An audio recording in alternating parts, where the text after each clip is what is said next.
असली में ये पिताजी जो है कोयम्बतूर में एग्रीकल्चर यूनिवर्सिटी के डीन थे, रिटायर्ड डीन हैं। उनके दो बेटी ईशा फाउंडेशन में योगा सीखने गए और उधर खुद संन्यास लेके उधर अंदर हैं। 2016 में माँ बाप ने एक पिटीशन डाला है, हेबियस कॉर्पस पिटीशन डाला चेन्नई हाईकोर्ट में कि बच्चों को छुटाने के लिए। बच्चों ने 2017 में कोयम्बतूर सिविल कोर्ट में पिटीशन डाला कि माँ बाप हमें तंग नहीं करना है बोल के एक civil suit for injunction file किया था। 15 जून को एक बड़ी बेटी जो अंदर है उसने फोन करके पिताजी को बोला कि तुम तो ईशा फाउंडेशन के विरुद्ध में बहुत लड़ रहे हैं, ये जो भी कार्रवाई कर रहे हैं लिटिगेशन है वो सब आप बंद करना है। असली में ये पिताजी जो है कोयम्बतूर में एग्रीकल्चर यूनिवर्सिटी के डीन थे, रिटायर्ड डीन हैं। तो इनके दो बेटी ईशा फाउंडेशन में योगा सीखने गए और उधर खुद संन्यास लेके उधर अंदर हैं। 2016 में माँ बाप ने एक पिटीशन डाला है, हेबियस कॉर्पस पिटीशन डाला चेन्नई हाईकोर्ट में कि बच्चों को छुटाने के लिए। लेकिन उस समय उस केस को बंद किया गया कि वो दो स्वयं उधर अंदर हैं, तो इसमें कोई ये नहीं बोल के बंद कर दिया। लेकिन उस समय इनको मौका दिया गया कि हर मास आश्रम के अंदर जाके बच्चों को देख सकते हैं। लेकिन उसके बाद क्या हुआ, बच्चों ने 2017 में कोयम्बतूर सिविल कोर्ट में पिटीशन डाला कि माँ बाप हमें तंग नहीं करना है बोल के एक civil suit for injunction file किया था। उस इंजंक्शन में इन्होंने एप्लीकेशन डाल के कि माँ बाप के विरुद्ध में कोई ऐसा ऑर्डर नहीं होगा बोल के कोयम्बतूर में उसको डिसमिस किया गया। उसके बाद कोयम्बतूर में इन्होंने रेवेन्यू डिविजनल ऑफिसर के पास वो सीनियर सिटीजन्स एक्ट के अंदर पिटीशन डाला कि माँ बाप को देखरेख करना उनका कर्तव्य है, उनको बताइए। तो उस ऑर्डर में भी बताया गया कि जब ये बेड रिडन होंगे फाइनली तो इनको देखना उनका कर्तव्य बोल के ऐसे ऑर्डर हुआ। इसके बाद कभी कभी अंदर जाते थे देखने के लिए। अंदर जाते समय उनको स्वयं वो इंडिपेंडेंट में नहीं होता, अंदर सीसीटीवी कैमरा सब होता। आज जो स्टेटस रिपोर्ट फाइल किया उसमें भी सीसीटीवी फुटेज को दिखाया। तो माँ अपने बच्चे से मिलने भी सीसीटीवी में रिकॉर्डिंग हो रहा है, तो इनका प्राइवेसी नहीं है। तो ये बोल रहे हैं कि बच्चों को बाहर आना, ऐसे इनका बहुत दिनों से ये लड़ रहे हैं। इसके बीच में अभी 15 जून को एक बड़ी बेटी जो अंदर है उसने फोन करके पिताजी को बोला कि तुम तो ईशा फाउंडेशन के विरुद्ध में बहुत लड़ रहे हैं, ये जो भी कार्रवाई कर रहे हैं लिटिगेशन है वो सब आप बंद करना है, नहीं तो उसके लिए छोटा बहन अभी उपवास कर रहा है, बिना खाए सिर्फ पानी पी के उपवास कर रहा है।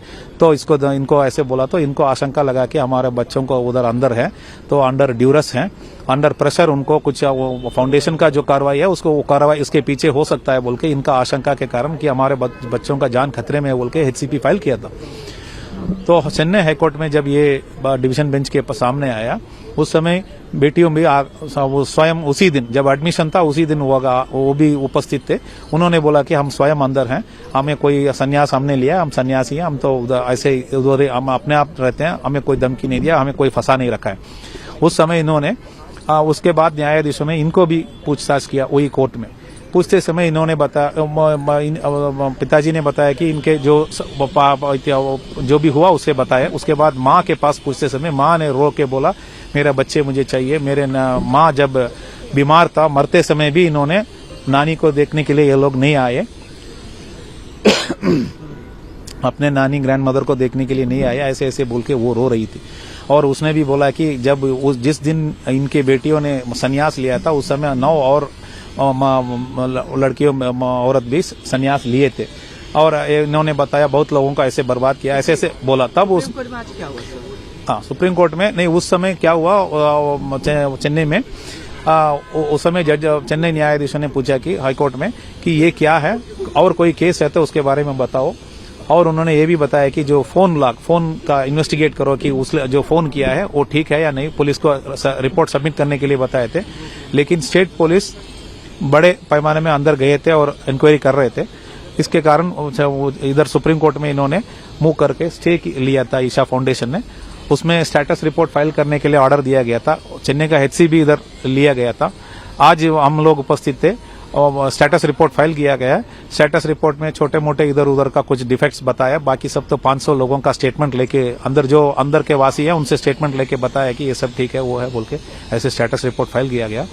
तो सुप्रीम कोर्ट ने उन्होंने इस हेबियस कॉर्पस को हम बंद कर रहे हैं क्योंकि बेटियों से हमने उस दिन ही इंटरेक्ट किया तो वो खुद स्वयं अंदर है, तो हेबियस कॉर्पस को हम बंद कर रहे हैं। तो हम लोग ने बोला कि इसमें लार्जर इश्यू इन्वॉल्व है, कहीं भी आश्रम है, कहीं भी स्कूल है, हॉस्टल है, वहाँ भी बच्चे हैं हमारे जैसे। हम तो 70 साल के बाप हैं और 65 साल के माँ हैं। हम कैसे आराम से सो सकते हैं जब हमें पूरा देश में इधर उधर सेक्सुअल अफेंस के बारे में न्यूज आता है, तो हम कैसे आराम से सो सकते हैं। इसलिए कम से कम ज्यूरिसडिक्शन पुलिस जो कांस्टेबल, वुमन कांस्टेबल को हफ्ते में एक बार अंदर जाने के लिए बताइए, तो और वो हमें कम से कम हम आश्वासन रहेंगे। ऐसे हमने सबमिशन किया था। Subscribe to Midday India. Get direct notifications on all our videos by clicking on the bell icon.